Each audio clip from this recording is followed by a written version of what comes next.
Try to sing a little. It's ride out your storm. God is there with you. You may not feel Him, but you're not alone. Oh, you are hurting now, but your morning is coming. Just hold on to Jesus and ride out your storm. Ride out your storm. It seems like it's forever. So much confusion has been so long.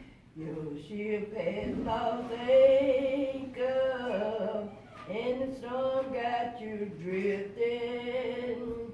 Your night is almost over.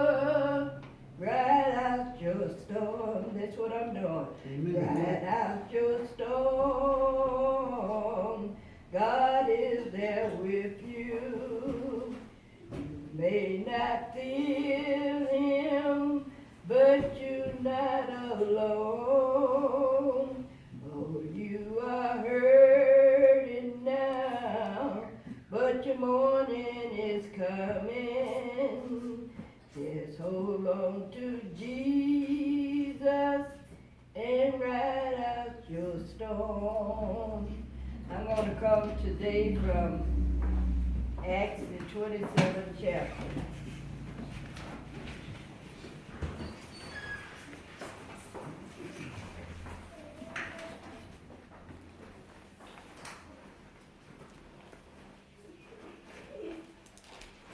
A few verses.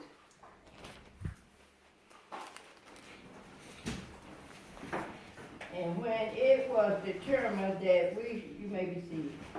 And when it was determined that we should sail into Italy, they delivered Paul and certain other prisoners unto one named Julius, a centurion of Augustus' man, and entered into a ship of Adramyttium.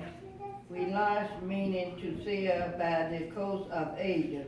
One Aristarchus, a Macedonian of Thessalonica, being with us. And the next day we touched at Sidon, and Julius curiously entreated Paul, and gave him liberty to go into the friends to refresh himself. And when he had launched from there, we sailed under Cyprus because the wind was contrary. And we had sailed over the sea of Cilicia and Pamphylia. We came to Myra, a city of Lycia. And there the centurion found a ship of Alexander sailing into Italy, and he put us therein. And my topic today is hold on to the ship. Yes. Amen. Ride out your storm. Amen. And we know today, like we have many storms that appear. But we got to hold on to Jesus. He's the only one that could do us some good, that could help us through it. Yeah. He said in Isaiah, even though the water come around your way, don't worry about it. He's there with you. He said, fear not, for I am with you. Be not dismayed, for I am your God. Yes. And when you know that He is your God, you can go through anything. Yes. That's in the scripture. I can do all things through Christ, which strengthens me. Now, Paul was a person that hated the Christians. And we read in Acts the 9th chapter, where Paul was on the Damascus road. Now, the reason Paul was on the Damascus road, because he had to go to the governor and to get a letter to go and get the Christians in order to persecute them. He couldn't just go on his own. He had to have permission. And so that's when he was on the Damascus road. But see, you can have another reason what you want to do, but God can change your plan. Yes. And as I remember, I'm gonna tell you this little story. My husband was a very handsome man, but he wasn't a Christian. And we always asked him, "Do you want to go to church with us today?" And he said, "No, he'll stay there and cook dinner for my pastor and his family, and the brothers would come over from Rochester. He would do all of that." So one Sunday, Easter Sunday morning, he told me he was going to see which ladies had the biggest leg. So only he got there, but then God changed his plan. Amen. That was his day. The Lord brought him to him. Yeah. And God said, "Today, you're going to know who I am." And he came and joined the church, and he was a good worker. He was on the usher board, deacon. Then God called him up to be a preacher. Then he was a pastor. Amen. But see, like I say, God can change your plan. Yes. And Saul had this plan, and he was going there to get the Christians, to persecute men and women. To persecute. But God let him know on that day, today is your day, Saul. That's before he came Paul, he was Saul. And God, he was on his way, and God spoke to him, and he was saying that he heard a voice, but he saw no one. And he said a light shone around him. It was so bright, and he fell off his horse. Now I know I'm a country girl, and I know how the sun on those hot days beam down, and you look up at it, it blinds you. And you know, in here too, when it's a nice day and the sun shining real bright, it'll blind you. You got to pull down your sun visor. So he fell to his to the ground, and then God spoke to him, because God had work for him to do. Yes. And he said, "Saul, Saul." And Saul said, "Who art thou, Lord?" And he told him that he was Jesus. He told him who he was. And Jesus asked him, said, "Why thou persecuted me?" You know, if you do it to the Christian, you're doing it to Jesus. Yes. Because they are his children. Yes. And so God changed his plan. I'm not going to go through all because we don't have much time. So God changed his plan. And he was blind, so he told him where to go, to Ananias' house. He went to Ananias' house. Ananias didn't want nothing to do with him because he had mistreated the Christian people. He had did so much dirt. You know, you can do evil so long, and you go to somebody to try to get some help, they won't help you out because they say, "You did this, you did that." So Ananias didn't even want to touch it, but then God told Ananias that Saul, he gonna change his name to Paul, and that he was gonna be a servant to do his work. And his work, Paul's work was to go to the Gentile to preach the word.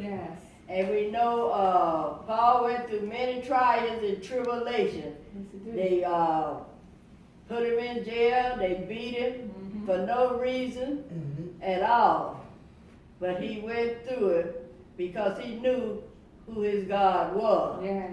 And you, like I said, you can go through anything when you know that you are a child of God. And you leaning on him. You holding on to his hand. Because you know that he can lift you out of that mocking mire of clay.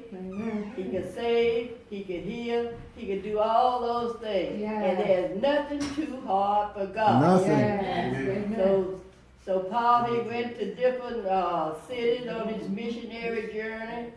And see, missionaries go around and get witness for the Lord, tell them about God, and they do work in the house. That's what I did. They work in the people's house, take them grocery shopping, and they will always call me missionary young. That's what they said, missionary young. And so, but Paul was doing his missionary work, and he got a lot of believers on his side, and God told him, he said, "Now you go to these people," that they had Jews in the neighborhood, you know, the Jews and the Christians, they was living in the same neighborhood. And God was dealing with the Gentiles, because the Jews, Jesus came and gave the word to the Jews, but they didn't accept him. But they listened and some of the words fell on them. So some of them got saved. Yes. But then, people hated Paul, so they began to plot. People to plot on you, lie on you, and do all sorts of things. Talk about it. And we talked about the tongue the other night. Yes. They plot and they get together on it and they say, well, you go to this magistrate and you tell him how he is, that he's taken away from Moses' law. We believe in Moses' law. Yes. And they were so hung up on the law that they couldn't see or understand anything. Now, Paul knew the law because he was strictly law. He was a Pharisee. So he knew the law inside out because Gamaliel taught him well. That's right. Yes, yes. So he went and he told them about it. He was preaching about Jesus' death, burial, and resurrection. Yes. And some of the people, they had been baptized because Paul asked him, he said, have you been baptized? Some said yes. And he said, have you received the Holy Spirit? Some said, we never even heard of it. What is it? And Paul told him, he said, Jesus came and he baptized you with the fire and the Holy Ghost. That's the one that John the Baptist was telling you about. And he told me how Jesus died up on the cross and was buried, rose in 3 days. But see, the Jews didn't want to believe. Some of them over there at the Wailing Wall now still crying, waiting on Jesus to come. And Jesus had already came and went on back to heaven. That's right. And Jesus was getting ready to come back his second time. Yes. He's still waiting on that. So Paul was telling him, they had him in jail. They put Paul and Silas in jail. They put him in a jail and inside of a jail. And then they had him chained up between rocks. But God let them know that he was the boss. Yes. So that night, there was an earthquake. And the doors came open. The doors flew open and Paul and Silas, they could have left, but they didn't, And so the jailer that was watching over there, he was getting ready to kill himself. So Paul said, don't do that, we are all here. That's right. You're all here. So to bring this on up, Paul went to court just like they did Jesus. They sent Jesus from hall to hall, convicted. Then they was how to crucify Jesus. The same way they was how to kill Paul. Kill Paul. And they would beat him up. But he went before the council and he went before Felix. He was the governor. And then, he was telling them about Jesus. Yes. And then Felix, his term was over. Then Festus came along and him and Agrippa came. And Paul was telling, he said, now I want to talk to you. And he asked him, he said, do you speak Greek? And so he said, yes. And they didn't know about Paul. But Paul told him, said that he was a Jew, but he was a Roman citizen. That's right. And so he told them about Jesus, which they didn't want to believe. And Paul was a very good speaker, and he explained everything thoroughly so they couldn't misunderstood. And then Agrippa, he was so hard-hearted, he said, you almost. Now that's just like being in a house of fire, and people holler till you get out the fire, and then you're going to get burned out, and you talk about, I'm almost ready to get out. You stay there, you get burned up, right? Yeah. Amen. Agrippa stayed where he was at. And so Paul said, he went through all of those little trials there. And so they were going to let Paul go free. But Paul said he wanted to see the emperor, which was Caesar. So this why Paul is on this journey to go to Rome, because he was to see Caesar.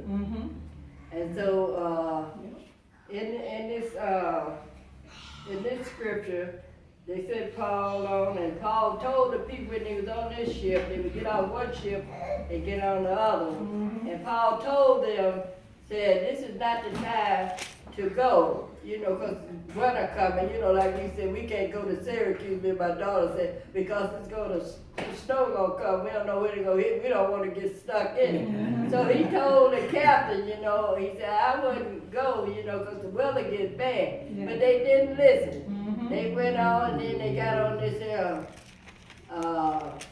the other ship, Mhm. and then I think it said it was 276 men on that ship, along with Paul. Yep. But Paul, Julius, he saw favor in Paul, so he let Paul go and visit his friend to encourage them, and they would give Paul what he needed, you know, to help him along the journey. Mhm. And so Paul had explained now, before the shipwreck came on, he had to explain everything to them.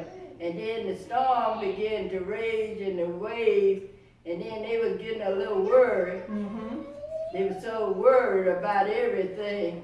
And so the wave was hitting, so they couldn't guide the boat. So they was putting down their anchors and everything. And so the boat was turning around and going every which way Yeah. and hitting the walls and everything. But the angel, don't go my time. And the angel came and visited Paul and told Paul to tell the men that they were going to be safe, long as they stay on the ship. Yes. And that's what we got to stay on that old ship of Zion. With Yeah. That's what we call it, because it said, son, you say he has landed many a thousand. He has took many on home, you know, Yes, yes. safety home. Yes. Because he's our safety God. Yes, he is. Amen. They say, are you in good hand? That's what the man say on TV, talk about all things. I say, yeah, I'm in good hand because I'm in Jesus' Amen. hand. Yeah. That's what I say. I'm in good hand because I'm in the hands of Jesus. Yes. And so the angel told them, so long as they, you know, stay with the ship, then they would survive. Like people start so worried about the wave, that's that northeastern wind that brings them heavy waves and heavy rain. So they couldn't see nothing. They didn't know whether it was day or night because they couldn't see no sun, they couldn't see no star. Yeah. Nothing but rain, rain, rain.